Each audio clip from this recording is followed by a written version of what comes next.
Hey guys, Dr. John here. I've seen a lot of videos out there on social media about what it's like to be a veterinarian. So I'm going to try to get through this as quick as I can.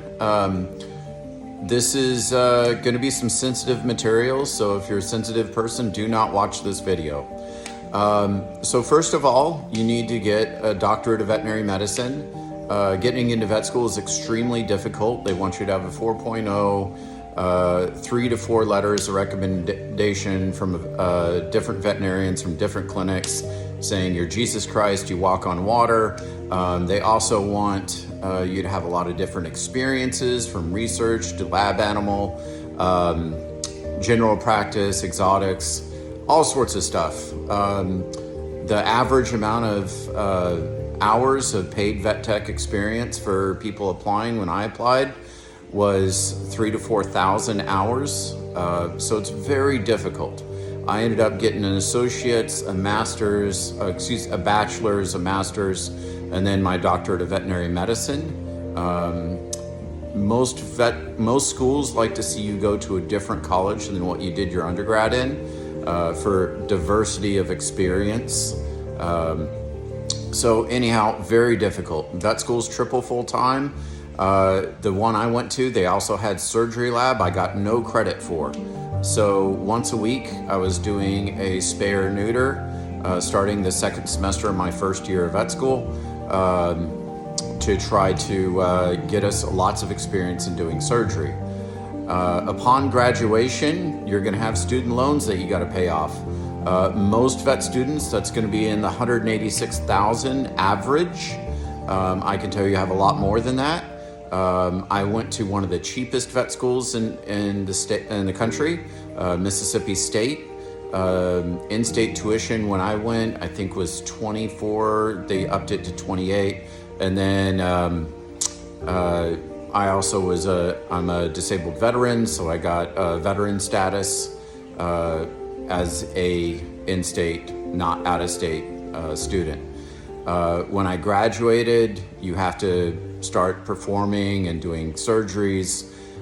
So the things that you're gonna see in the clinic, puppies and kittens, those are awesome. Exotics, I love seeing exotics in the clinic, snakes, different pocket pets, hamsters, guinea pigs, rabbits. Those are always fun and exciting. I used to breed turtles, so I love seeing turtles in the clinic. But then you're also gonna see pneumonia, animals that have breathing difficulty. That can be heart failure sometimes. Animals that are really suffering, struggling to breathe. A lot of people don't realize that struggling to breathe is a major problem. This is insane to me. There's a lot of ignorance out there on medicine. We see that on a daily basis in our government.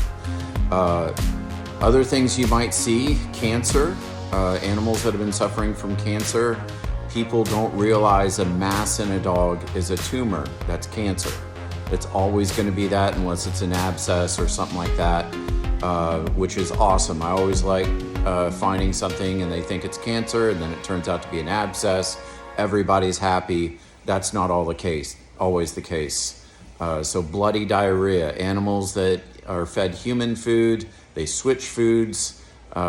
Some people will wait a very long time because they think they can't afford to come in or they don't want to. I had an animal die in the clinic because the owners waited 3 weeks of bloody diarrhea and the animal bled out from the diarrhea.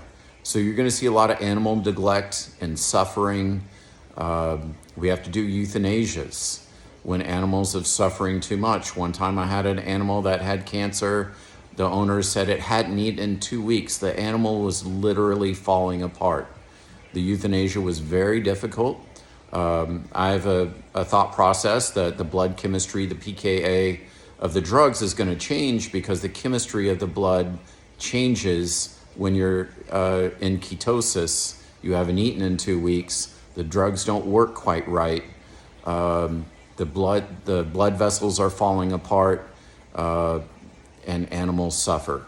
So if you love animals, maybe vet med may not be the right thing for you if you're not a mentally robust person and seeing animal suffering is really going to affect you, don't go into vet med.